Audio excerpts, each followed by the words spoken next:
There was a big special the other day, 2 for the price of 1. I paid for Paramount Plus, and I got 2 Star Treks for the price of 1 this week. Welcome to Positively Trek.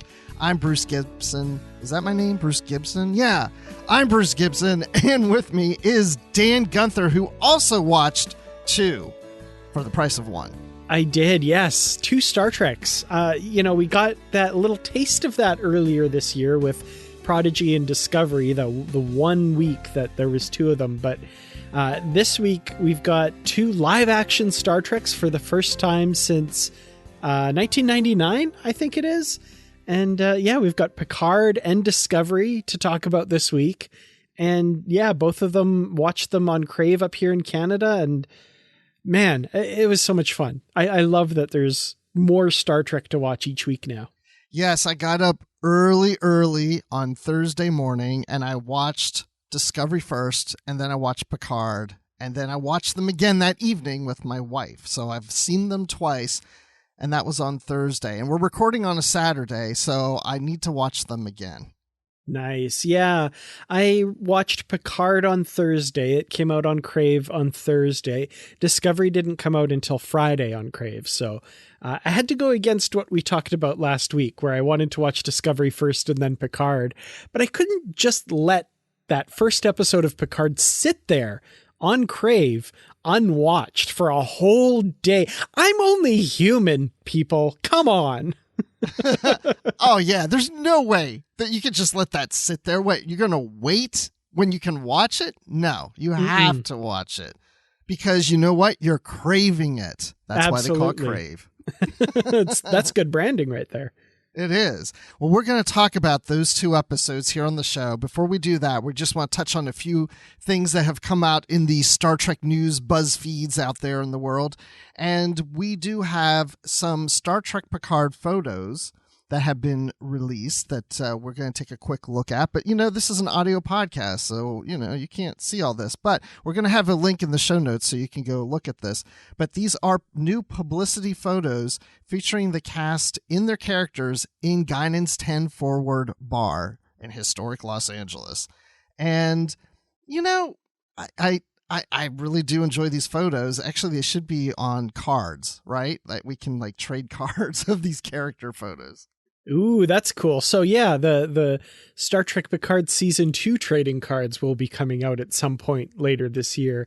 This would make a nice little subset with these character photos on those cards. But the one that really stood out to me was Brent Spiner, because we haven't seen him in this season of Picard yet. And it's just like, oh yeah, he's going to be on, mm-hmm. Yeah, showing off his shiny watch there. It's nice photo.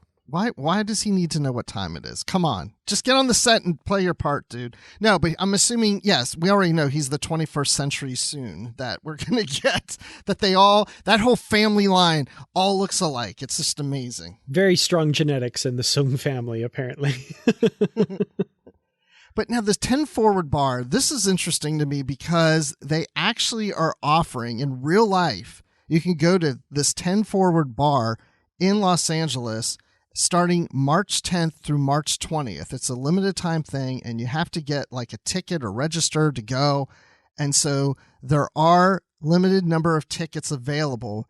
By the time you listen to this, I don't know if they're all gone or anything, but if you go to 10 Forward, the number 10 Forward, theexperience.com, you could register for tickets. Now, you have to be 21 years or older to attend the event. But it sounds interesting because it's here in the description, it says that it's going to include food from different food trucks like Lime Truck, Lovebird, Cousin's Maine Lobster. And let me just say, anytime somebody says food trucks, I always say I'm there. Hear, hear. Here. I'm in Grand Prairie, which is a city of about 60,000 or so. So not a big city, but we've got this kind of growing food truck thing going on, and there's some good ones. So I can't imagine the food truck scene in Los Angeles. This is going to be incredible. I would so love to be there. Yeah, I gained weight one time at a Star Wars celebration in Los Angeles. Well, it was in Anaheim, but every day all these food trucks would show up, and I was going to each one. And at this event, during the 10 days, it's going to be different food trucks showing up, different partners involved, and there's going to be themed cocktails. And so there's also a pop-up bar. It says it will have multiple experimental environments with digital interactions and photo moments throughout the space. So guests will also have access to the 10 Forward Canteen store featuring Star Trek merchandise and new exclusive products never sold before. Sounds good to me. I just wish I was in LA at that time for this, but that's not going to happen. Yeah, definitely not for me either, unfortunately. I would love to attend this here. I love this little bit at the end. It says, all alien species are welcome to attend, including Vulcans, Kelpians, Saurians, Cardassians, Romulans, and humans. So Kelpians are welcome. I hope there's not a food truck. So, well, we won't go there. That's, yeah. Yeah, it's a little dangerous there. But yeah, it's on Palmetto Street there in downtown Los Angeles in the Art District. So you could go down there and check it out if you get tickets. But also in this article from TrekMovie.com, we see some ads, outdoor campaign promotion ads in both Los Angeles and New York for Star Trek Picard. And I always love seeing Star Trek ads in the wild. Yeah. You know, when I'm somewhere and there's like a big billboard or something on a building, or in this case, in LAX, someone tweeted out all these banners for Star Trek Picard as you're walking through one of the corridors. That would be really thrilling. I like you. I love seeing Star Trek stuff in the wild. I would love to see some of this stuff. Definitely not where I am. We don't see this kind of thing. But, you know, if I was flying through LAX and I walked through that terminal and saw those banners, that would make my day. Yeah. And also there's digital video banners in the subway stations in New York. This one was in Columbus Circle that this person tweeted out, but I'm sure it's in other stations too. But to your point, it just reminded me when I'm bringing up Star Wars Celebration again. In 2016, I was in London for Star Wars Celebration. And as I was leaving, the last 2 days or whatever I was there to come back, and I had my family with me and stuff, I saw ads all over the place for Star Trek Beyond. Ooh, which was really cool. And I was like, I'm going back home, and I'm thinking Star Trek Beyond now. It was great. There you go. Yeah. No, advertising is, I love when we see it kind of hitting the mainstream, because Star Trek seems to not really bob up above the surface for the general public as much as things like Star Wars do. So it's nice to see that the cultural zeitgeist is picking up on it outside of just the fan circles. Exactly. And speaking of conventions, I'll just briefly hint something here. It looks like I will be going to Star Trek Mission Chicago, and I will be moderating a panel. It will be on Friday afternoon at 1:45, I think. It's either 1:30 or 1:45, and it's going to be about Star Trek books, and we'll have some special guests. But I'll give you more details later, but I guess that's pretty good details there. So just finalizing some things. So it's 80% there. Let's just say that. So there's a chance it might not happen, but more likely it looks like we're good to go. So, hey, come by and see us. And I'll be talking about this every week leading up to it. So exciting. I so wish I could be there with you. That is going to be so much fun. Yes, because, hey, it will be like doing a live show, but I won't have Dan with me. That sucks. Yeah. Oh, I'm going to be sad missing it. Is there any chance, I know you said that they would be streaming it for people attending the convention virtually. I don't suppose there's any chance we could feature it on an episode of Positively Trek, is there? I don't know. I haven't talked to the Repop or anybody about that, but I'll find out. See okay. That should be on our find out list for sure, because that would be cool. I'd love to at least get to edit that.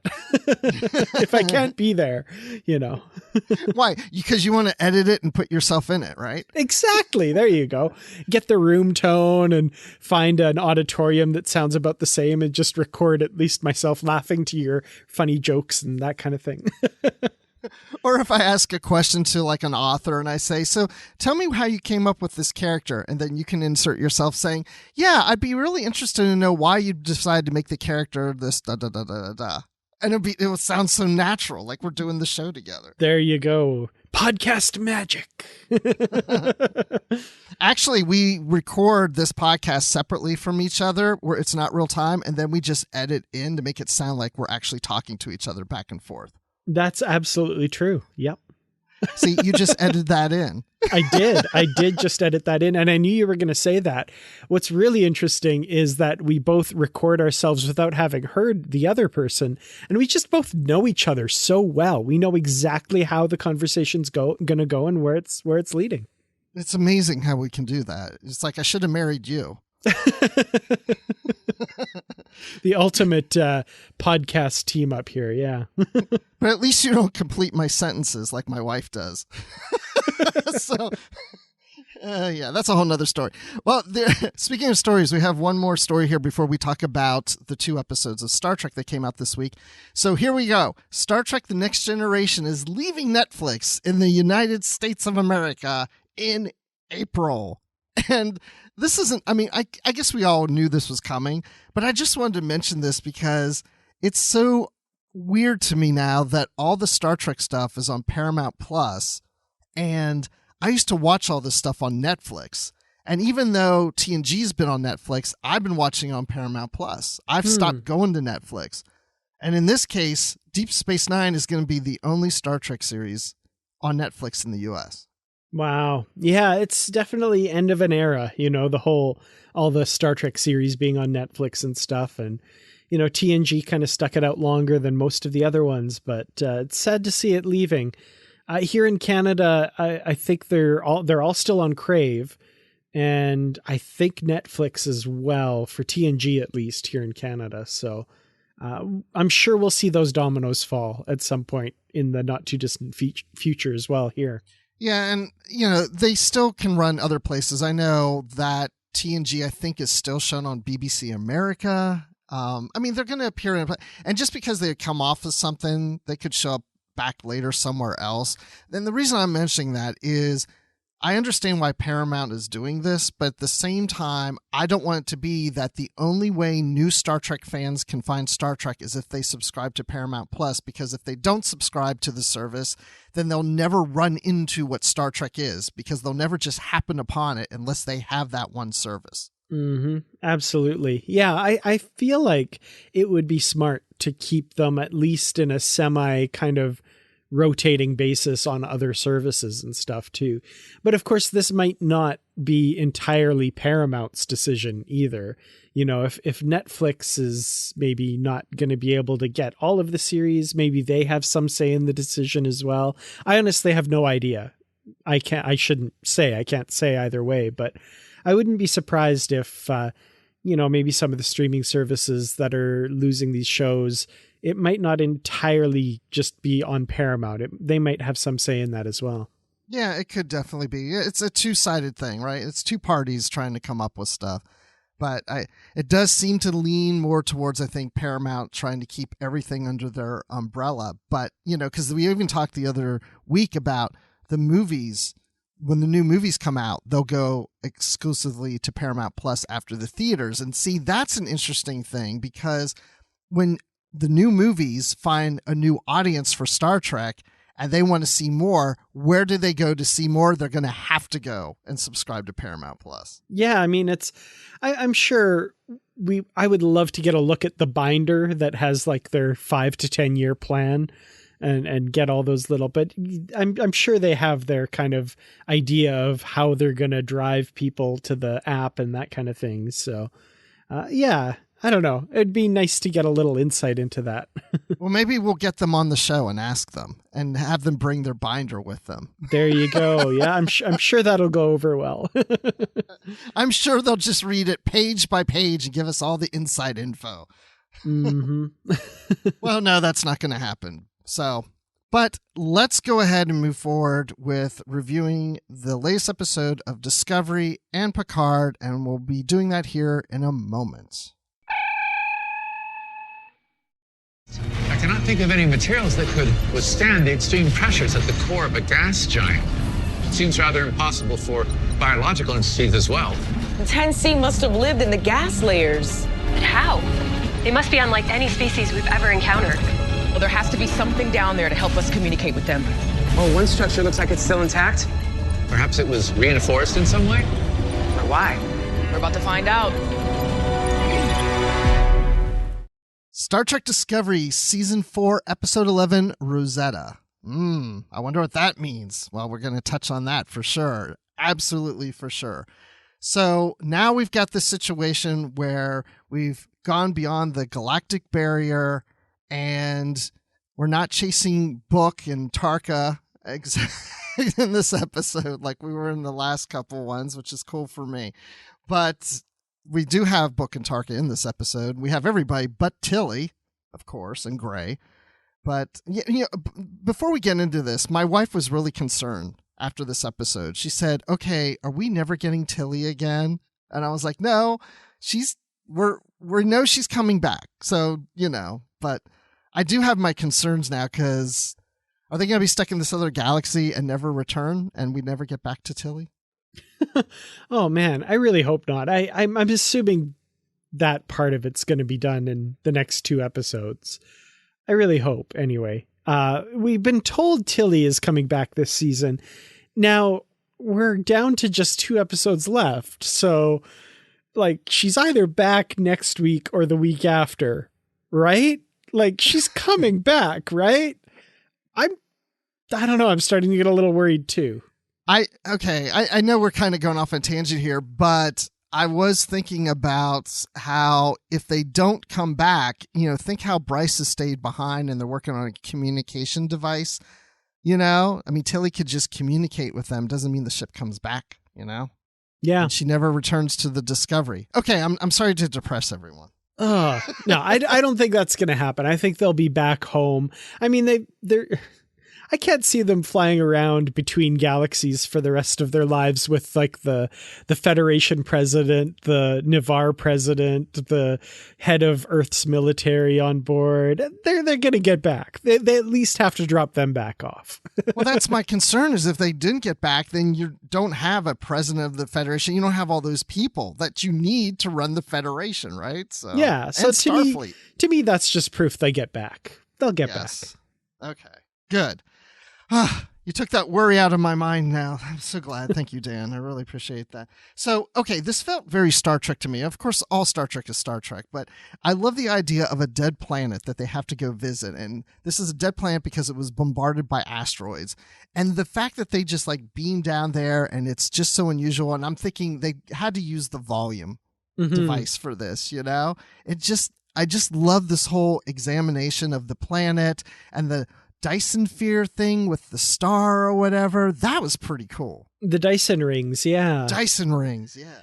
I find it funny that they explored the planet. They didn't make any mention if there's any ruins on these Dyson's rings at all or anything like that. I feel like that would be an important thing to check out. But, they do check out this planet. It was formerly a gas giant. And they take the shuttle down, like you said, and check it out. It had a, Mission to Mars vibe or something from it. It was interesting. I thought it was kind of a cool setup for sure. Yeah, exactly. It had that Mission to Mars kind of feel to it. It felt otherworldly, right? Because it looked so good. And yeah, the production value of these shows is just incredible. It's just, just other shows too outside of Star Trek. It's just incredible what we're getting now. But I love it.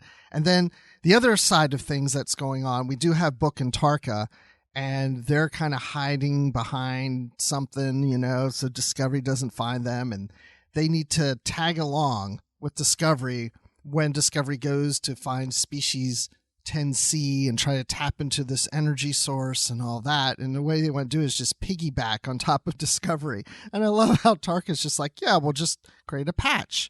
We'll just write it there in the patch and they will never notice us. And he's so cocky and confident, I got it all figured out. Mm-hmm. Yeah, they're going to put a patch into the Discovery's computer so that Zora doesn't detect the ship, a kind of software patch or something.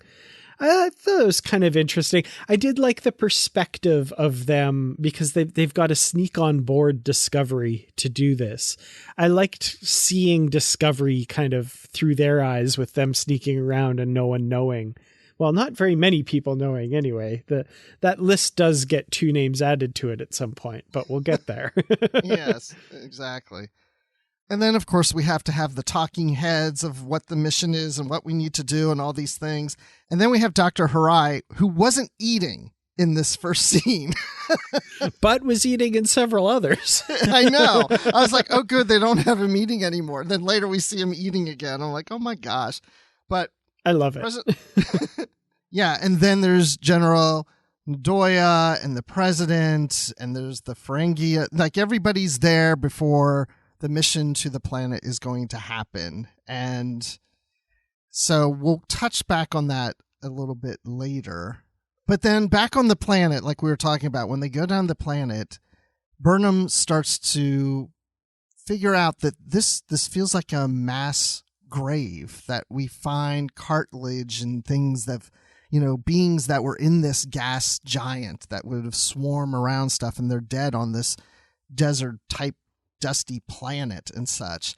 And then I love how they're in their suits, their environmental suits. That's the one thing I love about the production value in this that always kind of bothered me on the other Star Trek shows when I used to watch them, how they can beam down to so many things in just their standard uniforms, that they never need helmets, really. I mean, it's rare that we ever see something like this. They have a uniform for everything on this ship. Mm-hmm. Absolutely. Yeah, I love this whole bit with the cartilage and finding the kind of nature of these beings.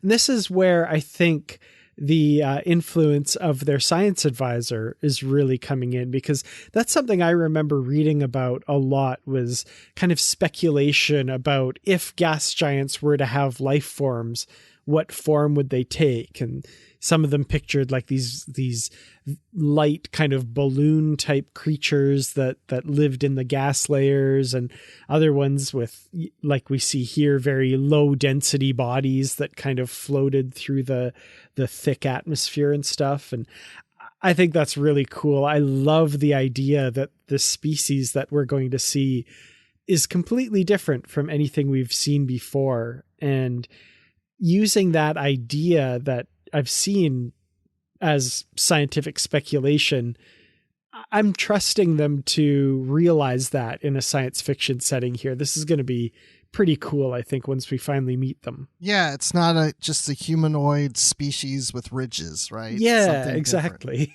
Very alien, yeah. And then when Saru has that vertigo kind of hallucination thing starts to happen, I'm thinking, is he going back into his regression, back into his Kelpian self of fear, But then it kind of changes a little later. Yeah, that was interesting. And that was my thoughts as well, especially when he says he senses the coming of death, something that he hasn't sensed in a long time. And that was just like pure shout out here to the acting of Doug Jones, because the different faces of Saru and his panic and fear in this moment was so real. Like, it felt so realistic. And even him trying to kind of maintain that stiff upper lip through it. Like when Burnham looks at him and kind of gives him a nod, and he like steels himself and nods back like, I'm fine, kind of thing. So good that man can act through, first of all of those layers of prosthetics, and then encased in a helmet on top of that. I was thinking like I would have a claustrophobic panic attack if I were him, but he just like acts through it. It is awesome. That's a great shout out. Yeah, because it's amazing that is conveyed so well through everything that you just said. And I mean, it does work. I mean, it's just amazing how he does that. And he's walking in those hooves, like that. I'm like, oh my gosh, this man's incredible. Yeah. I mean, I just keep thinking he's going to have some really back pain, like when he gets older or something. I hope not. But man, it's just crazy. But I love it then when they say that they detect like this structure that they're going to go into. And when they get there, it's, again, very alien thing. And they think maybe it's a tomb or something, like they're trying to figure out what it is. And then Saru's still going through those emotions. And then Culber's like, hey, sit down. Let me check you out.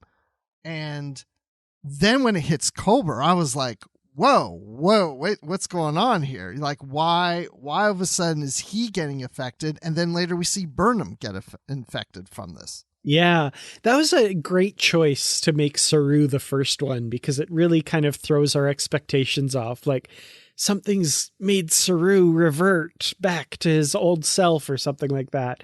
And then, no, it's something completely different. There's something else going on here. And again, acting from everybody in this whole situation here. They do a really good job, I think. Saru, the best of all, of course. But yeah, it's interesting. And then we're like, okay, what's going on? And I like how they kind of work the problem kind of the same way we're thinking through it a little bit, right? Like, well, okay, it happened to Saru first, but it happened outside. It affected Culber later when they were inside. And, Culber touched Saru, so maybe that has something to do with. But then Burnham was affected, and she didn't touch Saru or Culber. So what's going on? I like that kind of like, okay, let's troubleshoot this. Let's try and figure it out. It was fun to see that kind of problem solving, hypothesis, scientific method stuff at work. But then Detmer wasn't affected, and they're like, why isn't it affecting her? And she's like, I don't know. And I'm thinking, oh my gosh, all of a sudden it's going to hit her right just now. And it didn't, And when Burnham's like, I think, didn't she tell her that at some point Detmer may need to just take the shuttle and go back and leave them, or, they separate? I thought, I don't know why I keep going to death. I don't know. But I thought, oh my gosh, they're going to kill off Detmer. Because I thought if they separate them with Detmer and Detmer goes off on her own, I thought that because of what Adira said to Detmer when they were leaving and said, fly good, and was like, and we see a conversation later, whatever, Adira's talking about how much they admire Detmer. And I thought, oh my gosh, we've set this up so that Detmer's going to die. And I don't know why I keep killing off people. Well, your threat ganglia are out, so I can see where that might be coming from. But no, there is that fear in Star Trek Discovery as well, that when a character gets development, Arium, season 2, anybody? Right. And the thing is, Detmer doesn't really get the backstory development until later in the episode, after the danger is past, I think. So that's when it kind of started to come to me that like, character development. She's in danger. Wait, no, the episode's almost over. I'm sure she's fine. But I get that. There's always that danger with the kind of I want lower level cast members, I guess, than the main cast members, that they could easily write them out or get rid of them. And that would be really sad to me, especially for Detmer. I love Detmer so much. She's awesome. I'm like Adira in this episode.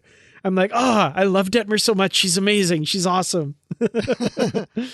I think it's just the format of programming now where I expect anything could happen. I mean, when I watched TNG, I wasn't worried, is Riker going to die and never come back again? Like, the only time I ever worried about that was in the Best of Both Worlds, when season 3 ended, it's like, Patrick Stewart might not come back and they kill off Picard. But any other time, I've never really been worried. And we've had major characters like, for example, Jadzia Dax, dying or so. But, it wasn't very often, Yeah. First season TNG, I was just like, like they're going to kill off Tasha Yar. Oh, wait, crap. Oh, yeah. At that point, we should have been really worried, I guess, through the rest of TNG. They killed off a major character in the first season.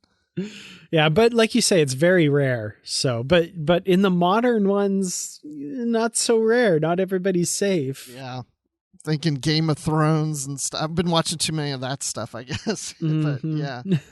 So the result of this, and you're talking about finding more about Detmer, let's talk about what Burnham decides to do when they realize it's dust. It's this hydrocarbon dust that they've touched that's seeped through their suits that should have blocked it out, but they weren't set up to block out that, because everything's so alien. Like we don't always know how to handle certain things if they're alien to us, right? So you have to now set up the suits to block out the dust.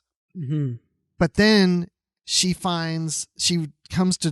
Burnham determines that what they're in is a nursery, which I thought was really good, that they were saying like they really protect their young, that's a priority to them, that they built this structure that even though they, the elders, the adults of this species was attacked and died from this asteroid collision, that they did everything they could to make sure that the young would live. Yeah, that was interesting, like getting some insights into what they value and that sort of thing. The other thing, this was where I really noticed and kind of realized like, oh yeah, they're using the big AR wall to simulate these environments, was the inside of this building with the kind of almost like jellyfish-like structures kind of floating in the background and stuff.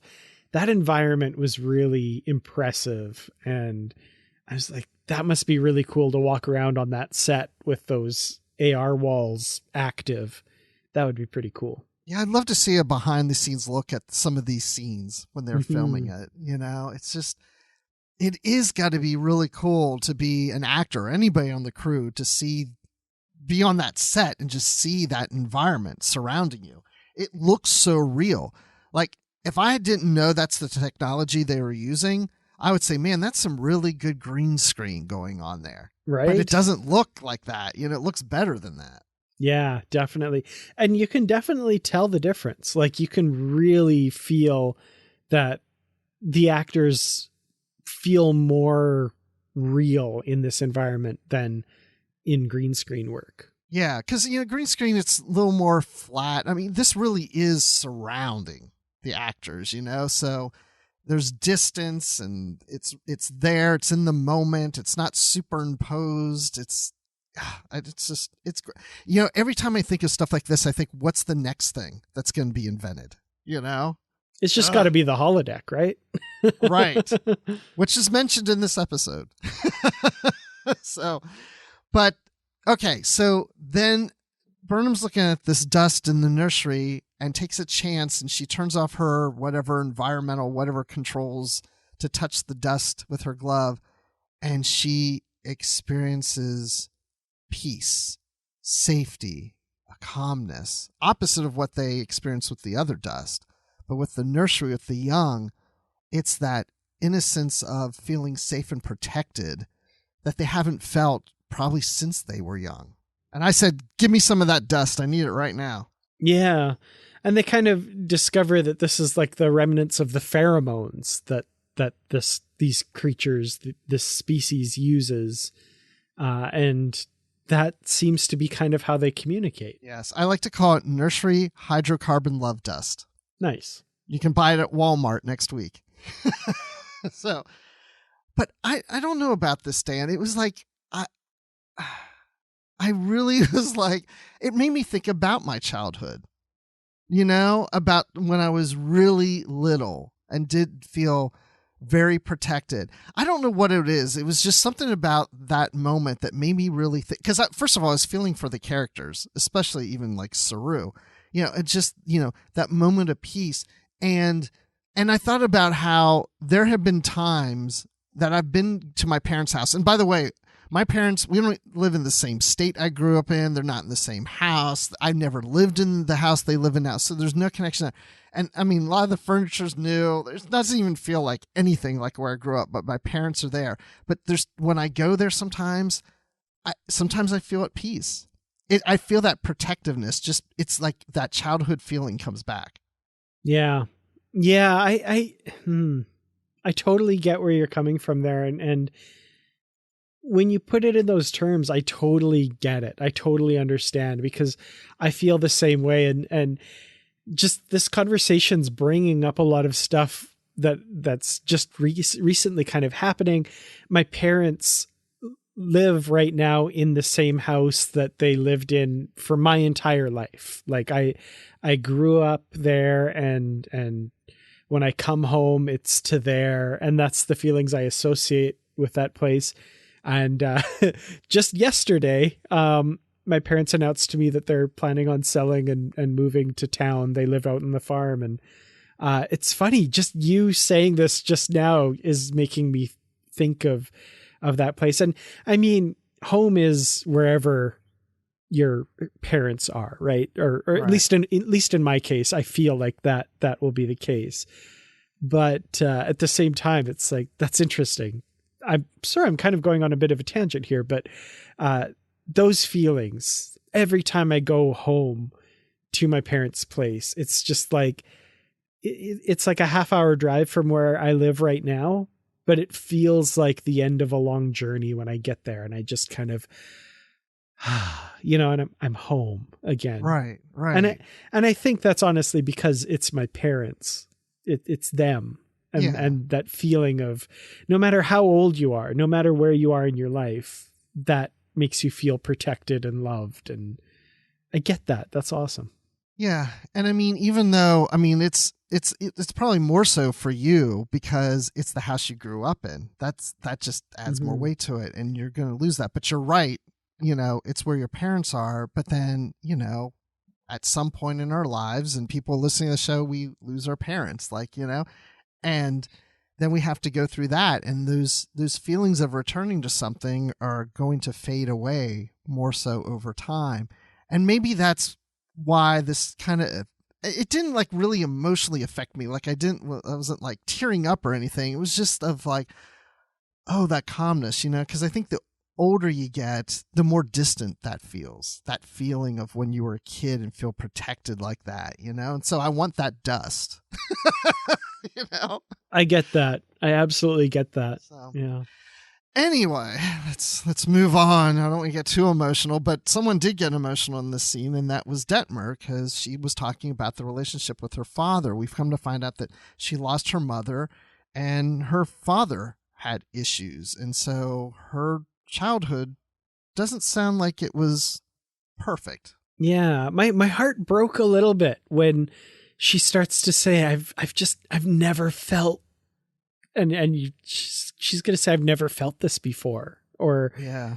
Oh, what a heartbreaking moment. And to feel that for the first time, what a moment. And then like the combination of feeling that emotion and the realization that that's been missing from your life up to that point, that was heartbreaking to me. Yeah. Yeah. And, we've all seen the episode, so it's okay that we're going to jump ahead on things or back and forth or whatever. But, later when she's on the ship and Adira approaches her, they ask if they can sit with her, and she says, sure. But I'd like to see, and I'm hoping we see more of that play out, because I hadn't thought about it till now, but what was Detmer thinking as she sat there alone at the table? And how is this going to affect her going forward?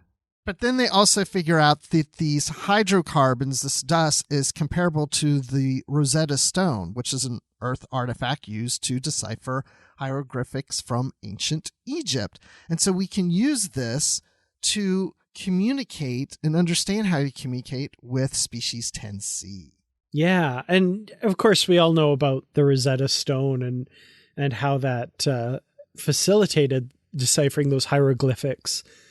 But I like the comparison here and the idea of, I think they said it was 16 different distinct pheromones that combined to create all these different words and stuff, or ideas, I suppose, and emotions. That was fascinating. Like, I like that they have this basis for that communication now, and that this mission really was worth it when all was said and done. I mean, we knew it would be, but, Burnham had to prove to herself and to everyone else that this mission was worth it. And she did. Yeah, because General Nadoy didn't think it was worth it. We shouldn't be wasting our time with this. You don't know if going down the planet is really going to give you any information. We just need to go to the species. We need to do this now. Time is running out. Earth and Navarre, they're under threat of this DMA, and we got to take care of this now. Which leads us into the whole Book and Tarka storyline, where we talked about earlier about the patch, because Book and Tarka, of course, want to hide their ship on top of Discovery as they go to Species 10C. And so they have to get on the ship to create that patch so that Zora doesn't detect them, like you were saying earlier, which, was, a fun storyline to see them kind of running around the ship together and trying to get this done. And so nobody sees them and all that stuff. Did you like this part of the episode? Oh, that's a bit of a loaded question. I liked seeing Discovery from that perspective and the idea of kind of sneaking around and stuff. But I'm kind of, I hate to say it, I'm kind of done with Tarka and Book. Like, they both need to smarten the heck up at this point. And I'm kind of out of patience with them, if this makes sense. Like, Book's kind of rationalization here where he says, Burnham's going to succeed. She's going to be able to get this information, and then we'll have to follow her and take out the power system. Okay, first of all, the species is so high above you, you're just going to go in and take it out somehow. Okay, good luck with that. A, and B, like Tarka says, if you have so much faith in Burnham, like, why don't you trust her to do first contact? And his rationalization was like, well, I trust Burnham, but I don't trust Species 10C. That's pretty weak. I don't know. I'm pretty annoyed with Book at this point. I had a lot of patience with him for a long time. Tarka, I write off. Like, he's a lost cause. I don't like him. He's going to get them all killed. Hopefully not literally, but that's just the kind of person he is. But Book, come on. You're smarter than this, dude. Come on. Now that you're saying that, I do recall thinking that towards the beginning of that conversation you're just talking about. I remember thinking, I was surprised because I was expecting Book to say, no, we gotta join them. Let's go to Discovery. Because I can see at this point, they weren't able to destroy the DMA. And sure, they may be able to do it now. But remember in that episode where they were going to destroy it and really did destroy it, even though it came back, he reached common ground, which is a theme in this episode, but he reached common ground with Burnham at that moment. And she's like, give us a week and then we'll use your plan. Well, this is someone that he's the closest to, meaning Burnham, and that he's in love with. So I think at this point he would want to join with her and say, okay, Michael, what's the plan? What are you doing? Okay, I know you're going to try to communicate with them. I'm all for it. But let me be the backup. Let me work with you that if that's not going to work, then let's use that backup plan and destroy it. Now she's resistant to that. I can see him going back to Tarka and saying, all right, she's not even, but he's not even communicating with her. No. And I'm a little frustrated too with that. And I mean, to extend that idea further as well, like, Tarka needs to think things through a little bit as well here. If they did join up with Burnham and the Discovery, they could negotiate with 10C for access to the power that he needs to do his thing. Now, granted, I don't know if the Federation will be okay with that. I'm pretty sure they want to charge him with, attempted genocide or whatever and lock him away or whatever the heck they're going to charge him with at this point. But I don't know. Neither of them are really thinking through on this. Like, they're going to somehow destroy this thing in the middle of their territory and survive that. I don't think so. Yeah. All right. Well, putting that aside, I did kind of enjoy them running around the ship, doing their little mission. But the thing I really enjoyed the most about it is that Book did have that moment with General Nadoy to talk about, watching that conversation she was having with Tarina in the mess hall, observing that and knowing, oh, she may be an ally. So it was kind of cool that, okay, we're kind of bringing those characters together and, not everybody's on the same page or feel the same way, which has been explored throughout the season. So I kind of like that. But my favorite part was more about Tarka and Reno. I mean, come on, especially when she goes hiding and he finds her and she's like, oh, did I spoil the surprise party? Yeah, that was fun. So first of all, General Ndoye, I think, is a really interesting character. And I love that we have these differing opinions, like I think that's important. And it's a little scary that Book and Tarka now have their inside man on Discovery, in quotes, inside man. And, I'm curious to see how Ndoye will figure into things going forward. I hope she doesn't get into too much trouble, and I hope she maybe comes around and brings Book with her, maybe. I don't know. I'm not sure how that's all going to play out. But yeah, with Reno, first of all, the fact that she's in this episode at all. Yay. Awesome. Reno's back. Okay, cool. We have some great moments between her and Adira. That's a lot of fun. And then, yeah, this moment where, they've lured Reno out of engineering so that Tarka can do his thing. And then Reno comes back too soon, I guess. And I sure hope I spoiled a surprise party or whatever she says. I like that. Yeah. And I found myself, I wasn't too worried about Reno, but they go a while with, like, that's where the scene ends. And then you don't see her again until close to the end of the episode. And something happened there. And you're like, what happened? Is Reno okay? If Tarka hurt Reno, I'm going to be so mad and all this stuff. So, the fact that Reno's in the position she's in at the end of this episode, A, I'm sad for that. That sucks for her. But B, I'm pretty sure this means we get more of her in the next 2 episodes, which I'm thrilled about. Well, I'm glad now that we're talking about that. It's so good because we're saying we're kind of annoyed about Book and Tarka, but now Rena's going to be there. So now these scenes may be something we're actually looking forward to. That's a great point. Like, Book and Tarka thinking they're mightier than thou and are going to save the galaxy. Offset that a bit with Reno's snark. And I'm on board, actually. Yeah, I'm coming around to that. I'm going to enjoy those scenes. Yeah, I think so too. Now that I'm thinking about it, yeah, she's going to be snarky with every plan they come up with. She's going to be like, really? You really think you can do that and that's going to work? Okay. Whatever the thing is that they talk about. My favorite line that made me laugh both times I watched the episode, I don't know why, is when Linus is complaining about the replicators and not working and stuff. And she's like, I just fixed one on deck 5. It was producing steamed bananas. And I don't know why steamed bananas just makes me laugh. Well, you know what that's a reference to, right? No, what? Lower Decks, very first episode. Banana, hot, banana, hot, banana, hot, coming out of the replicator. Okay, yeah, I did think, I did think of that scene, but I forgot that they said banana hot. I was thinking of Lower Decks and the banana. But I forgot about the hot part. Okay, yeah. Yeah, and Boimler catching it going, ooh, ooh, ouch, ouch, hot. Yes. Oh my gosh, yes. That's so brilliant. I'm so glad you mentioned that. Yes. Because I did think Lower Decks, but I didn't think about the hot part. Yeah. Nice. Okay. Well, see, it's all one universe, people. Mm-hmm. So yeah, I think, we touched on a lot of, like, Tarina and Saru, they decide to go to the holodeck.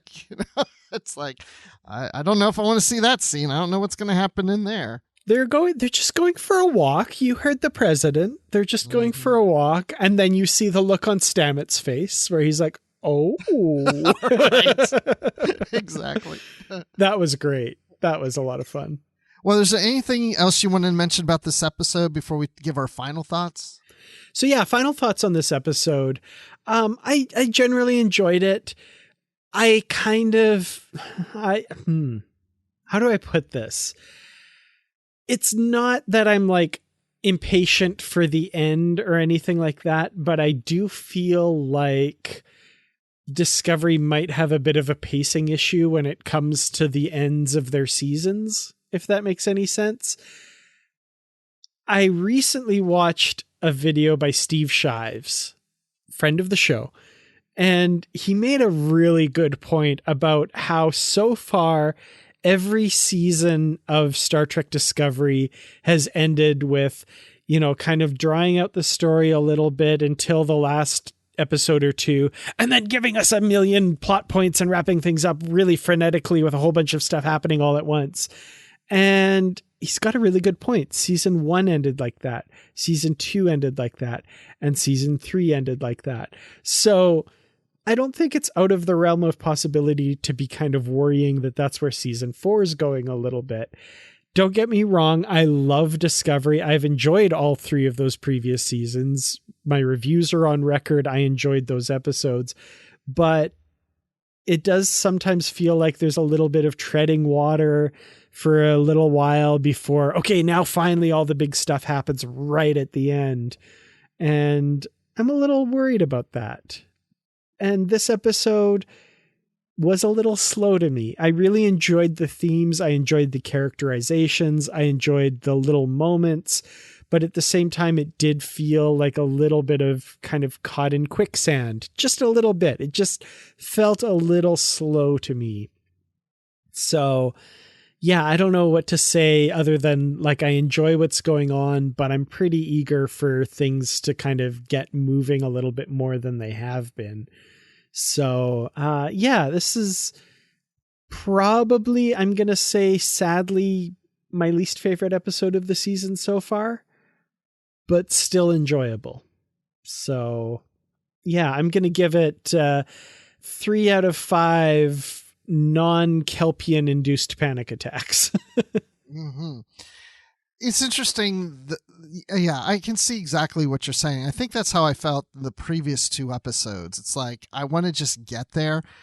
But I didn't feel that way with this one, because I think I really was enjoying the on-planet scenes, that whole thing, because it was like, okay, we are here, and now we're trying to determine what the species is and what they're all about. And so that really worked for me.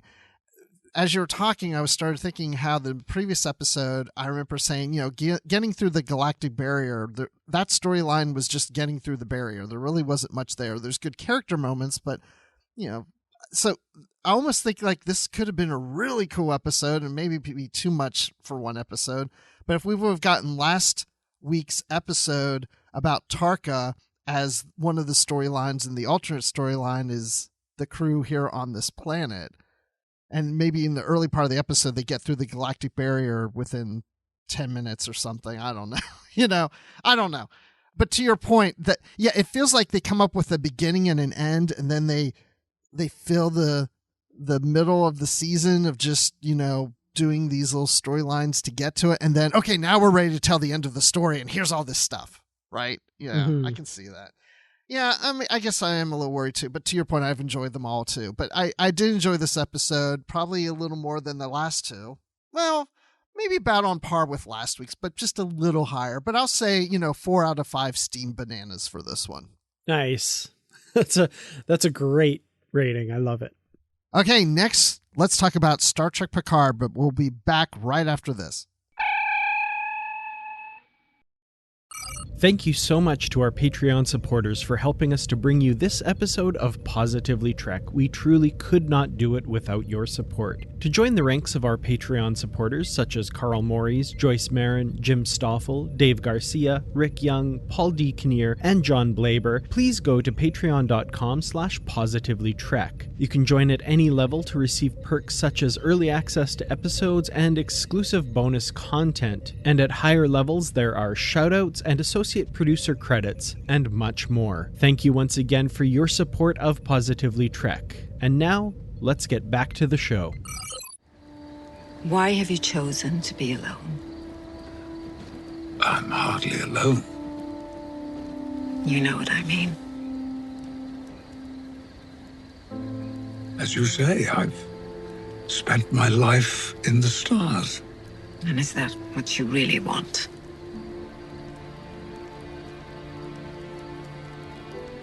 All you really want? So now we're on Star Trek Picard, Season 2, Episode 1, The Stargazer. Not one word. Stargazer. Now, The Stargazer was Jean-Luc Picard's first command, which we do get here, which we saw a preview of last week, if anybody watched The Ready Room or something else like on YouTube or whatever. And that's how this episode started off. Dan, did you even see that? Because when we recorded last week, you hadn't seen that yet. Yeah, no, it was just the teaser for this episode, basically, was, Okay. yeah, what had been released. So, yeah. Yeah, so this whole thing before the credits is, well, this whole thing played out before we go to 48 hours earlier is what I saw last week. So up until the countdown of the ship destroying, to be destroyed, and the Borg Queen saying something to Picard, which we'll talk about a little later, and all that stuff going on. So, I don't know. What'd you think of that opening scene on the starship and how the ship looked? Because I thought the ship looked fantastic. This looked incredible. I mean, I don't like to echo some of the language of people who have not liked the new Star Trek and that kind of thing, but to me, this felt like a bit of a return to the Star Trek before, like at least the looks of it. The security team running through the ship and on the turbo lift, it felt like it could have been out of Star Trek Nemesis or something from that time. Like it felt of that era a little bit, but modernized. The look of the ship, the corridors, the turbo lift, the bridge, all of it very, very well done by the production designers and the team that put it together. A lot of whom are people that worked on previous Star Treks that they brought in for Picard season 2 and 3. So, I'm loving the look of it. It looked incredible. Yeah, it's funny you said about Nemesis. I was thinking this feels like some of the TNG movies, that feel to it. Mm-hmm. And yeah, the L cars and the graphic displays and everything. Yeah, the lighting and the bridge, the bridge. Discovery's bridge is so wide, so spread out, and this feels more, this is still a big bridge, but it doesn't, it feels more like the traditional bridges that we've been used to in Star Trek. This one, I like it because it's as wide as Discovery's bridge, but there's a little bit more railings and interesting things going on in it. And it feels different. It feels more like the traditional Star Trek bridge, even though there's a lot new in here that we've not seen before as well. The one thing I didn't like about this bridge is it's like the captain's chair is like 4 steps up or something like that. I'm like, that's pretty impractical, and I think at one point he'd like jumped up there or something. Yeah. It seems like it's pretty much on a pedestal. Yeah, for sure. I do know. Yeah. Yeah. So, but outside of that, I thought it looked great. But then we go to 48 hours earlier because we see that, something's happening to Picard and the Borg Queen's there, and boom, we go to 48 hours earlier and we're at Chateau Picard, just like how we started season 1. And I was enjoying watching all the grapes being beamed off of the vines. Because of course they would be, right? Like that makes sense. That was great. I was like, oh yeah, of course that's how they do it. That's awesome.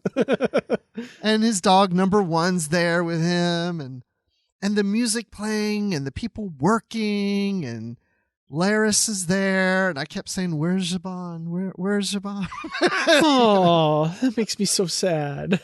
Yeah. So then we see Picard and Laris at the end of the day having a glass of wine together as they're just chit-chatting in the evening about things. And we find out Zhaban had passed away. Like, I guess we need to see, this is what we're talking about earlier, Discovery. They're killing off characters.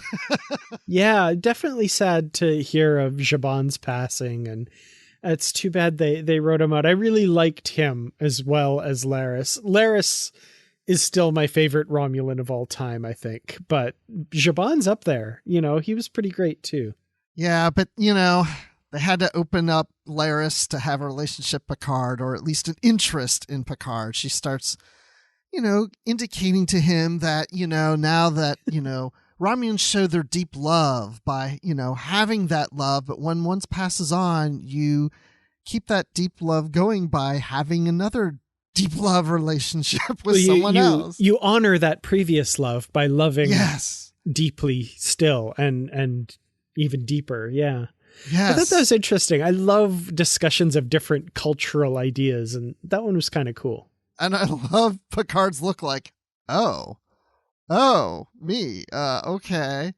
But we know And- he's not totally shocked, right? Because of the look that he gave Laris earlier, too. Like, Right. he's noticed her, for Mhm. sure. But she asks him a question, why have you chosen to be alone? And that seems to be the theme of this season. Mm-hmm. So they go to lean in to kiss after, while they're having this conversation, and he doesn't go through with it. And obviously this is why he hasn't married or is still in a relationship with Beverly Crusher. He is not able to commit. Something is holding him back. And I thought this was an interesting setup because, yeah, we've seen Picard in relationships, but never going that final frontier of marriage or anything, right? I mean, we saw in the novels that he did marry Beverly Crusher, but, that's a different type of storyline. But this kind of really does, in a lot of ways, to me, echo what Jean-Luc is. He's always kind of been standoffish. He over time, he seems to relax more around kids and other people, but I think this works. Do you think this works for the character? I definitely do, for sure. I mean, like you said, with him being distant from children and that sort of thing, right? There's obviously something in his makeup or what has put him together over the years that has caused him to resist having a long-term relationship, having a family, and that sort of thing. Like you said, we've seen him have relationships in the past, but nothing that was really long-term. There was Vash, of course, which, she doesn't seem to be the kind of person that you would settle down with. Lieutenant Commander Nella Darren, right? That was kind of the other major romance we saw. And it seemed like he wanted to kind of pursue something long term, but of course that didn't work out in any way that could move forward, kind of thing. So, it's interesting that we seem to be about to learn more about why that is, and I think I've seen some people online wondering about why they're exploring this, as far as, people asking Picard, why have you chosen to be alone? Like that's a bad thing. And I don't necessarily feel like they're saying that it's a bad thing. It's just questioning why he's made that choice, what led him to make that choice. And maybe they'll frame it as like, well, he shouldn't make that choice. He should make a different choice.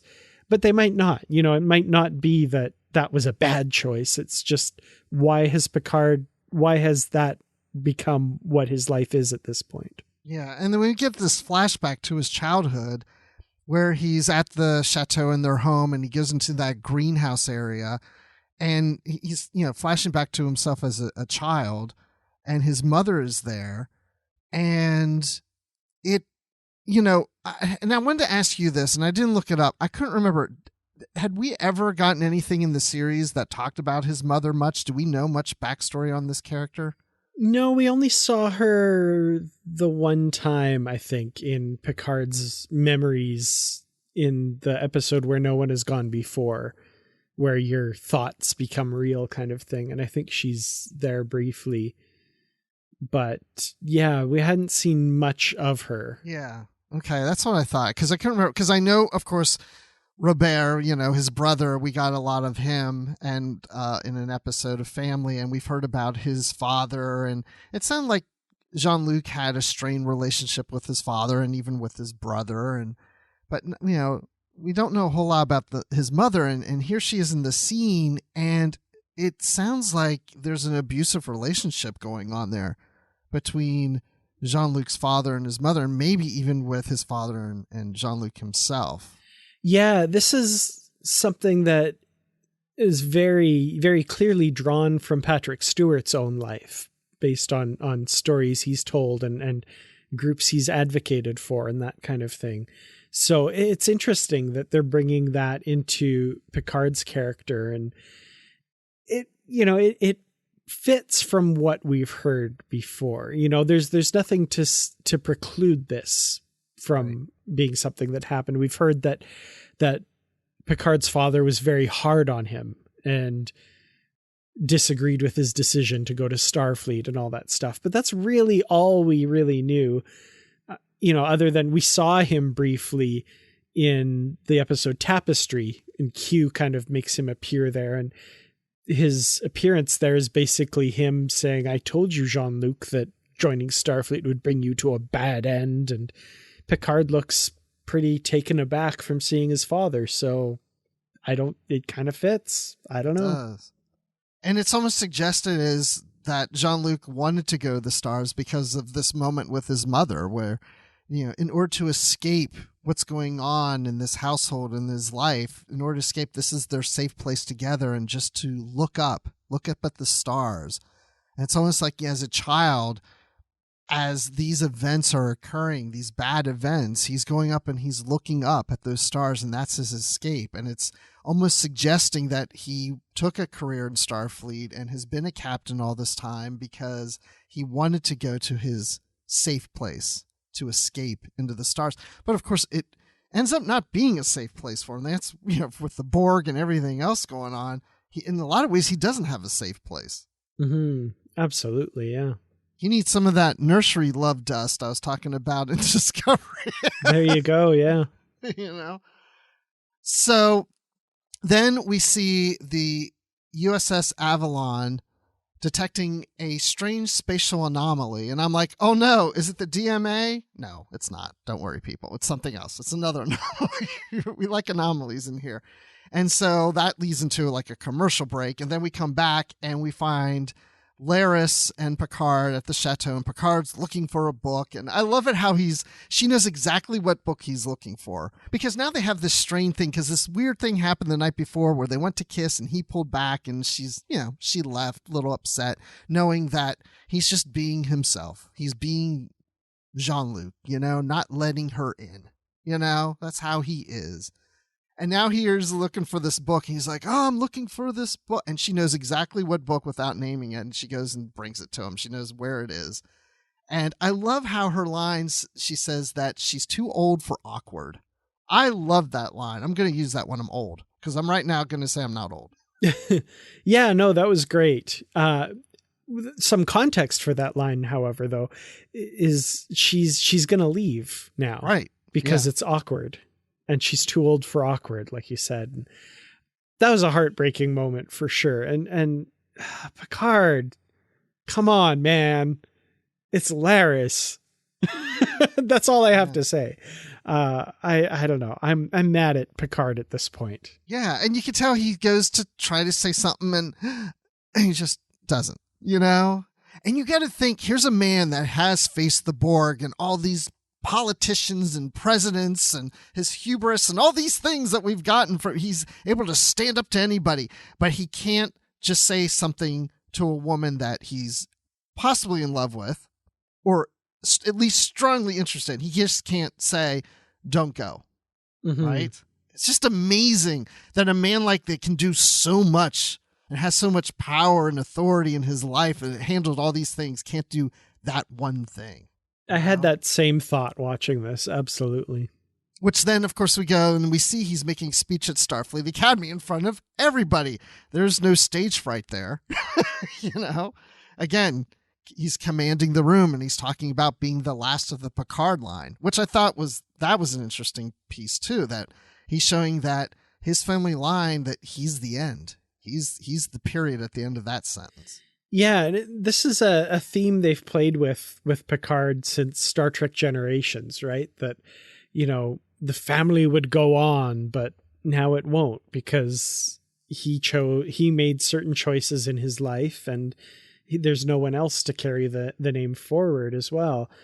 This speech, too, I have to say, for what it retcons from Star Trek The Next Generation, the series, is one of my favorite things ever, where he says that his mother, he talks about like all of the Picards who were explorers, but the quote that he wants to leave everyone with is from his mother, who was not an explorer. And she says, she told him to look up and let's see what's out there, which is Picard's last line in Encounter at Farpoint when they're starting their mission on the Enterprise, when he leans forward in his chair and says, "Let's see what's out there." He was quoting his mother. That's so cool. I love that. I know. And that I thought, well, that's just a coincidence, right? Because what I've read online is that the writers don't know Star Trek. So that's what I've heard. Yeah, they don't know what they're. No, yeah, that was so good. So good. I love that. Yes. And I love that Raffi's there and, she's back in Starfleet. And then Elnor's there and he calls out Elnor's the first full Romulan cadet in Starfleet Academy and everybody applauds. It's like, so you see the three of them are still together and all that stuff.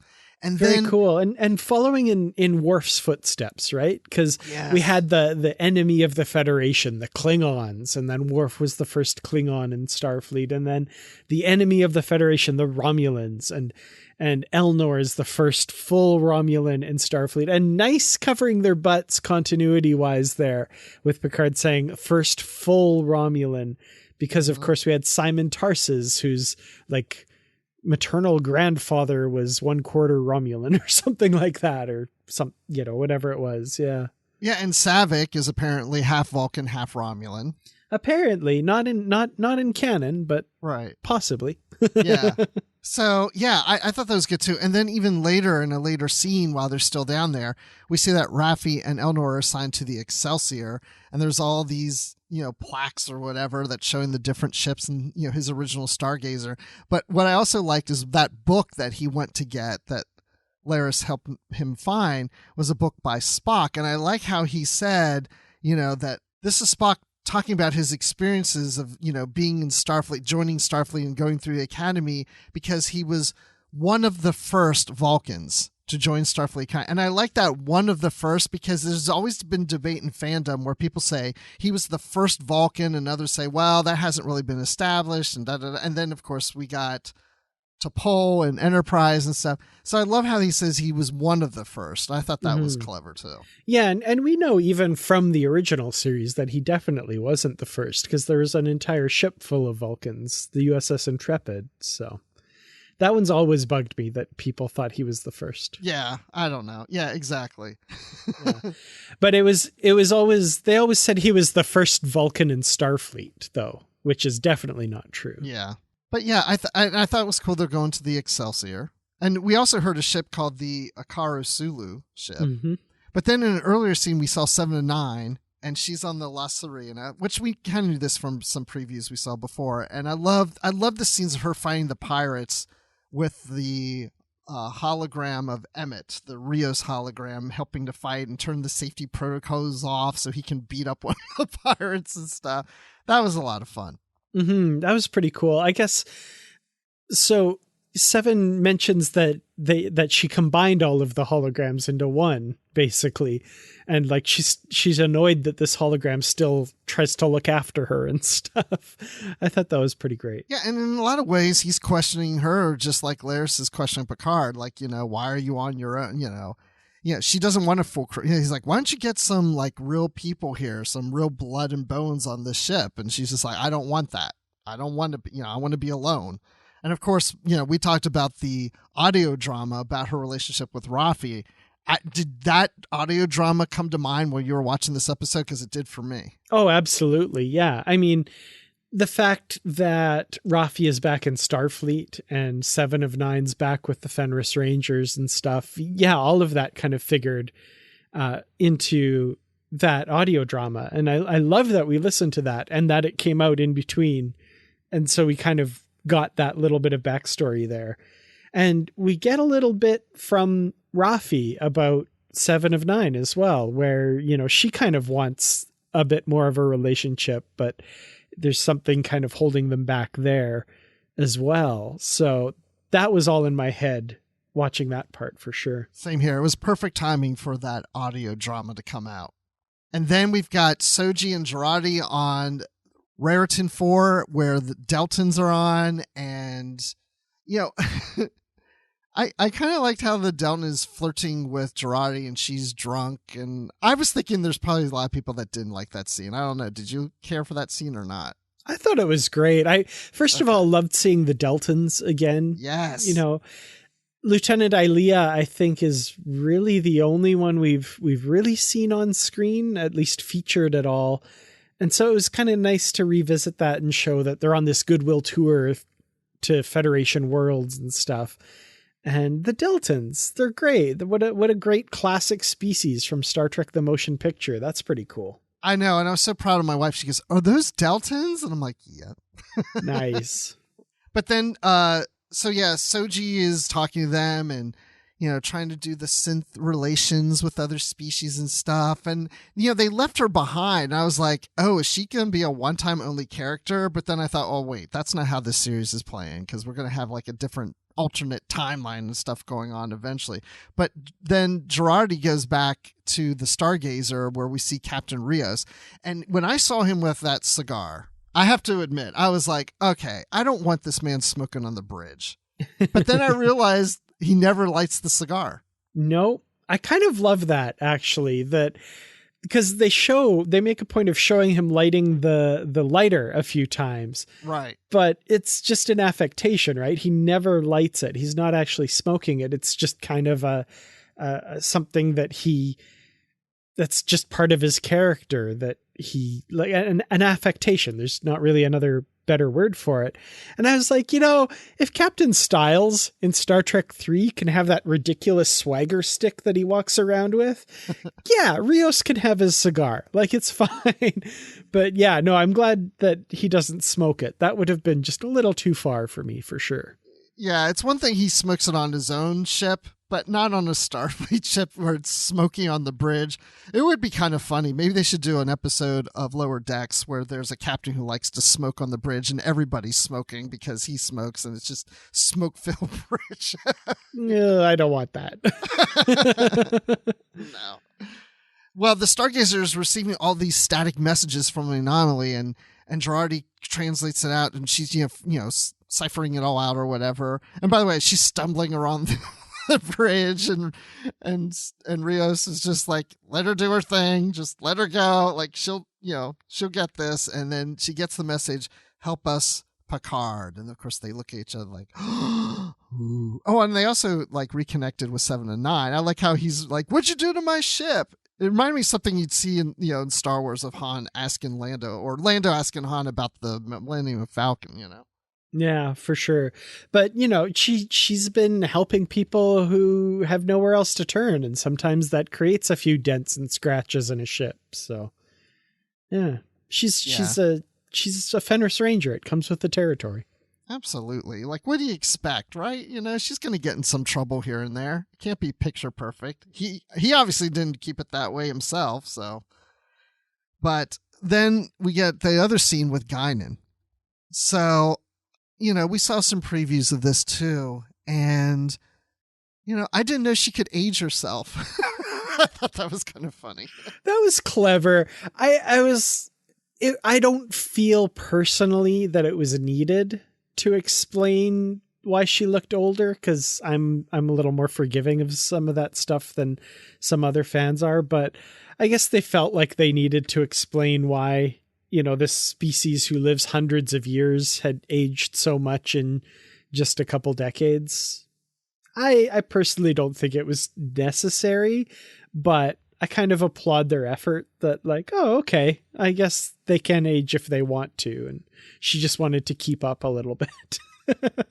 Yeah, I'm on the same page with you. When she said that, I was like, okay, but I'd rather just think, yeah, the actress is a little older. We'll just forgive that, and in our minds think that she still looks pretty much the same. But I guess felt like they needed to explain why she does look a little older. But okay.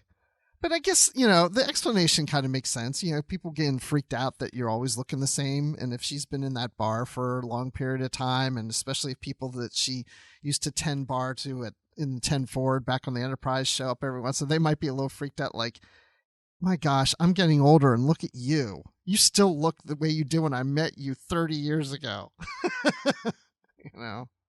So I guess I get it. But so I'm curious, did you like the conversation they had? And she's saying to Jean-Luc the same things that Laris is like, you're holding back. You just have that one final frontier yet to come. I really loved this scene. Bringing Guinan into the show, the assumption for me was that like she'll recognize the changes in the timeline like she did before in yesterday's Enterprise. And I'm sure she'll have that role to play or something like it later in the season. Maybe not. I don't know.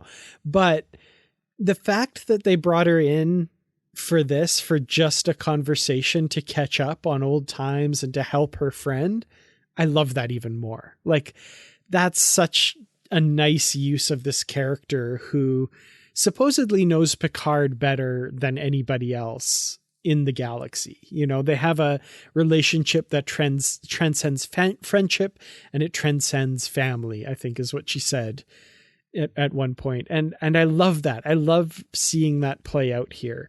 This was such a lovely reunion between these characters, and that we got to see it was just a nice little treat. Yeah, I love how he still goes back to her, that when he's in those situations, he can always turn to Guinan, and she's always there. And this now new version of 10 forward, and then I started thinking about it, that as they go back in time in the upcoming episodes, if he returns to her, how's she going to look? If she's aged herself at this point, she won't look the same back then. I wonder, will we see Guinan again? Oh, you're wondering if we'll see her in the 21st century? Yes. Oh, I don't know. I didn't even think of that. I just thought we'd see her again in the 25th century, but I didn't. Yeah, maybe that would be cool. Yeah, well, we'll find out. We'll see. But then back at the chateau, Picard leaves the chateau after Admiral Whitley shows up and shows him this message that they received about, help us, Picard. And so he's going to have to go and join the Stargazer and try to help this diplomatic conversation with whatever's coming out of the anomaly, because the Admiral's portraying this as, they want to be citizens of the Federation, and it's like, but they'll only talk to you, Picard. I mean, I was thinking, like, would they, I don't know, would you bring people in the Federation you that only talk to him and they're in this anomaly? Like, I think they would have more ships there on standby just in case. Yeah, and we do see they do bring a lot more ships there later. Yeah, but it seems that happened, I think, when the Borg showed up then. Okay, yeah. Which is a strange-looking Borg ship. It's not the cube we're used to. Yeah, this kind of starburst thing. I don't know. Really interesting. There's not much about the Borg that looks like it did before, interestingly enough. Of course, when the Queen beams on board the Stargazer as well. Yeah, what did you think of that Queen? I was like, why does the Queen look like that? We have the actual original actress who played the Queen. Why that garb? Well, we don't actually. She's played by a different actress this time around. We don't have the original actress. Oh, I thought we did. Oh, okay. No. The Borg Queen's played by Annie Wershing this season, okay. And we've talked about it in previous episodes. But yeah, she's been on Star Trek Enterprise in a small role before. But yeah, the Queen was recast with a new actor. Annie Wershing, who looks incredible as the Borg Queen that we've seen in the trailers. But yeah, definitely a different form that she's taking at this point, which is interesting. I do remember having that conversation on previous episodes, now that you mentioned it, but I guess I was thinking, what was her name? Alice? Well, there were two. The original is Alice Krige from Star Trek First Contact, and Susanna Thompson played the role in Voyager as well. Yeah, because I thought I heard the original actress said she was looking forward to coming back, so maybe I'm confused. I don't know.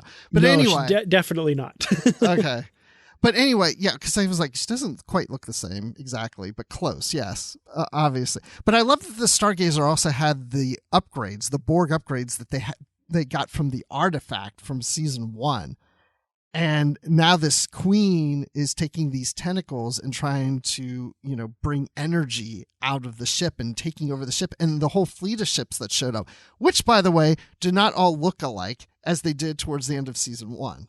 Yeah, that was pretty cool. So we have some older classes, like we have some Nebula classes.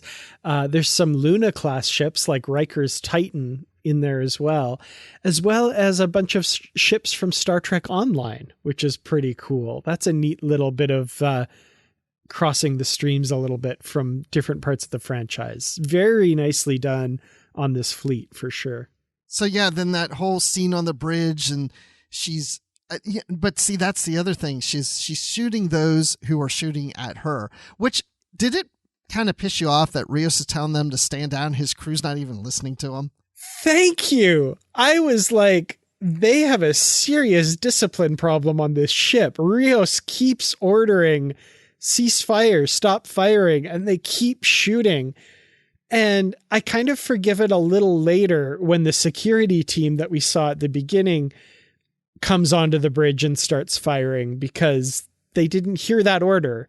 But before that happens, there's a bunch of people that they keep shooting at this thing and they need to stop. Rios ordered them to stop multiple times.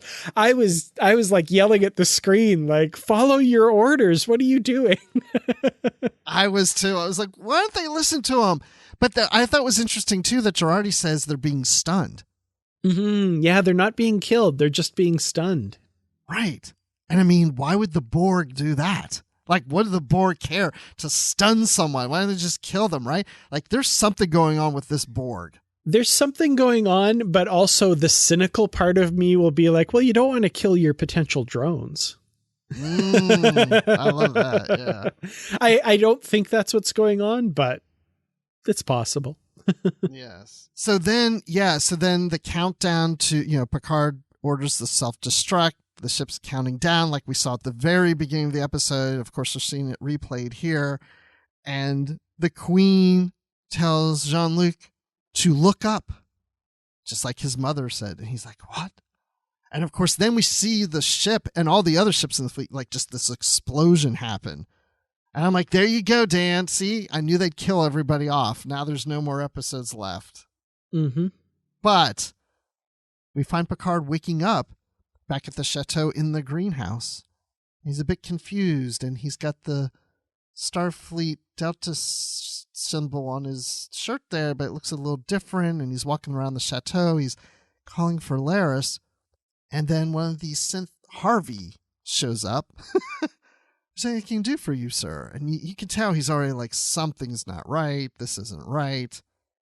And what I was hoping would happen, they actually did, was then Q shows up looking like the original Q. Yeah, I thought of you during that moment, and I was kind of hoping they'd do this. I didn't actually think they would, and I remembered you saying, like, I think they're going to do that. And they did. And full credit to you, Bruce. That was awesome. It was pretty good. I even went back later and kind of paused on it. I was like, it looks pretty good. They did a pretty good job of making Q look like TNG era Q. That was great.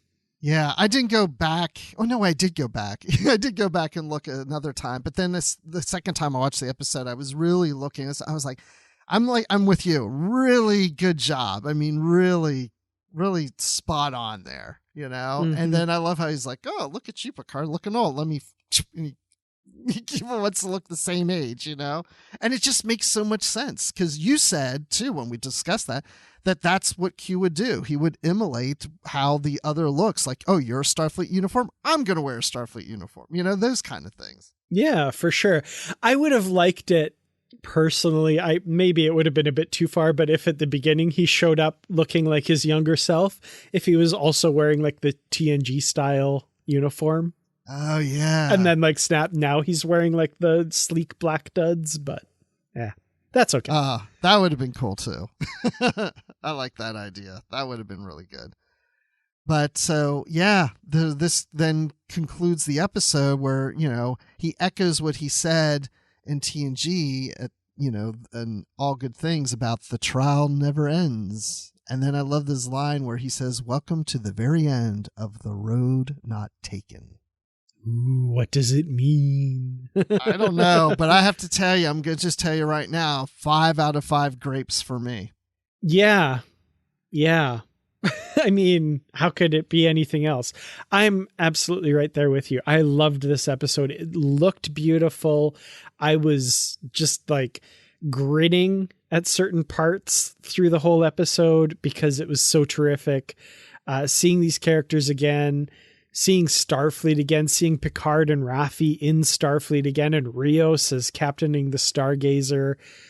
All of it was just so good. I don't really have much more to add other than I think 5 out of 5 ships that don't look like each other in a wonderful fleet. I was thinking about the ships looking a lot alike in Picard season 1. I thought, was Riker doing the Picard maneuver, that those weren't all the ships weren't there, they were just reflections?